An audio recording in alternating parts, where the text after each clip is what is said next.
धर्म, कर्म, विधि विधान और ज्योतिष की सटीक जानकारी पाने के लिए YouTube चैनल जीवन दर्पण को सब्सक्राइब करें और हाँ, अपडेट रहने के लिए बेल आइकन दबाना ना भूलें। सामान्य, लेकिन सामान्य नहीं है।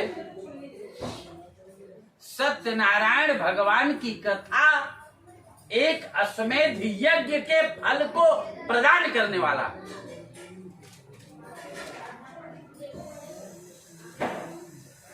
इस कलयुग में सत्यनारायण भगवान की कथा बहुत अच्छी है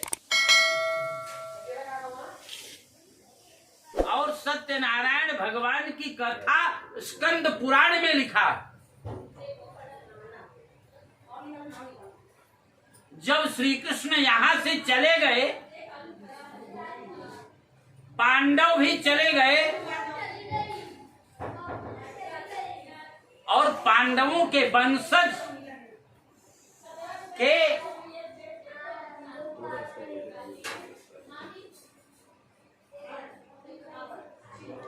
उत्तरा के गर्भ में जो पोषित हो रहा था,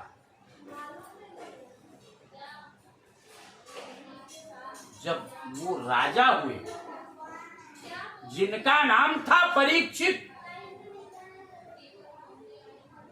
परीक्षित के राज्य में ही कलयुग का वास हुआ न।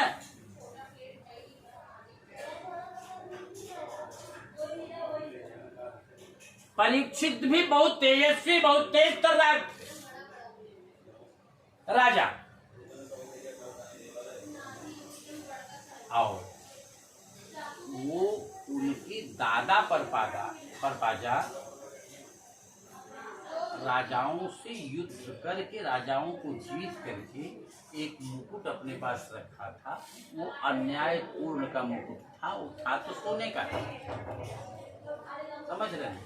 मुकुट जब पहन करके उस दिन गए, उनके अंदर अन्याय करने की इच्छा जगी,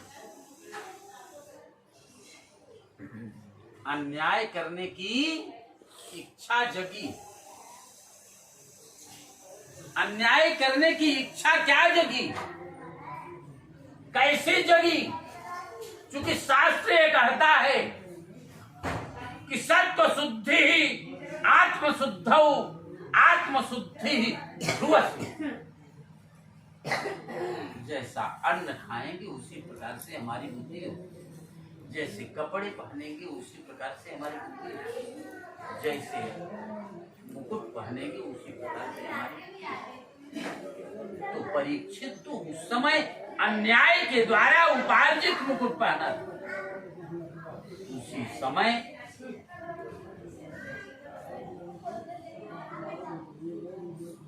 कलयुग का प्रवेश, समझते? आओ देखिए, मन कहां से भटकता है किसी का। उनके मन में प्यास लगी कि मुझे पानी पीना। अब प्यास, पानी को खोजते खोजते जंगल में घुस गए अंदर। एक ऋषि का आश्रम मिला, जिन ऋषि का नाम था श्रृंगी। और श्रृंगी ऋषि इसी प्रकार से साधना करते थे। और श्रृंगी ऋषि का बेटा एक छोटा था, वो कहीं जंगल में खेलने के लिए गया। श्रृंगी ऋषि के पास पहुंचे और उन्होंने ये कहा कि मुझे पानी पिलाओ, मुझे पानी पिलाओ। अब वो साधना में रत थे, साधना कर रहे थे, कुछ बोले बकरे भी नहीं। वहीं से कलयुग का प्रवेश समझ लीजिए इनके दिमाग में, परीक्षित के दिमाग में आया। परीक्षित कहने लगे कि मैं राजा परीक्षित, मेरा अपमान कर रहे हो। क्रोध में आए और वहीं आसपास में एक मरा हुआ सर्प था, और सर्प को अपने धनुष से उठा करके साधना करते हुए श्रृंगी ऋषि के गले में लपेट लगाया और क्रोध में चले। श्रृंगी ऋषि ने तो कुछ नहीं कहा, चले कुछ दिन बाद, माने कुछ समय बाद, कुछ मिनट बाद उनका बेटा आया और बेटे ने देखा, बेटे को बहुत बुरा लगा, किसने ये किया, किसने ये किया।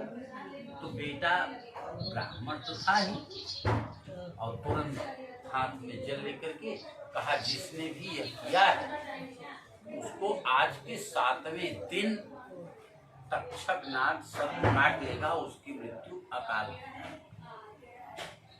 समझ रहे? इतने में उनका श्रृंगी ऋषि का ध्यान भंग हो गया। अरे क्यों ऐसा अनर्थ कर दिया? तो राजा परीक्षित थे, उनके आने पर मैंने उठ करके उनका सम्मान नहीं किया, इस नाते ऐसा उन्होंने कर दिया। क्यों किए थे जानते? जब कलयुग आया तो कहा कि हम आपके राज्य में निवास चाहते हैं, तो उन्होंने 4 जगह निवास करने के लिए कहा, जहाँ पर जुआ होता रहे, जहाँ पर शराब नजला होता रहे, जहाँ पर वेश्यागिरी होती रहे, जहाँ पर अन्याय। अब ये न राजा जुआ भी नहीं खेलते थे, शराब भी नहीं पीते थे, वेश्यागिरी भी नहीं करते थे, अन्याय भी नहीं करते थे, तो राजा पर तो अपना अधिकार होना चाहिए। कलयुग ने रोक आकर के कहा, महाराज एक जगह और हमको दे दीजिए, हमारे मन का जगह दे दीजिए। दोनों कहा कि सोने में जगह मेरा वास, कहा चलो सोने में तुम्हारा वास, सोने में तुम्हारा। जैसे ही उन्होंने कहा ये उमस्त वहीं रखते, जैसे ही उन्होंने ऐसा कहा ये उमस्त, वैसे ही कलयुग छोटा रूप बना करके उनके मस्तक में बैठ, वहीं से अन्याय शुरू हुआ। समझ रहे?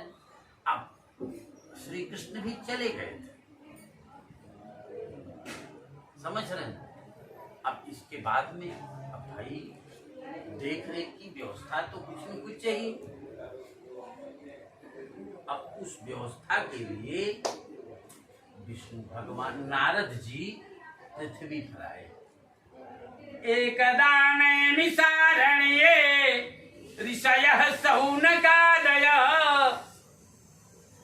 नारद जी आए पृथ्वी पर देखने ताकने, नैमिषारण्य क्षेत्र में गए। नैमिषारण्य जैसे यहाँ इस समय अभी बहुत टनाटन, जितने लोग आवाज सुन रहे हैं सब आकर के यहाँ शांति से बैठ गए। अभी हमारी बात खत्म होगी, बात बंद होगी तो तुरंत वो समोसा ले आओ, टिकिया ले आओ, ठंडा ले आओ।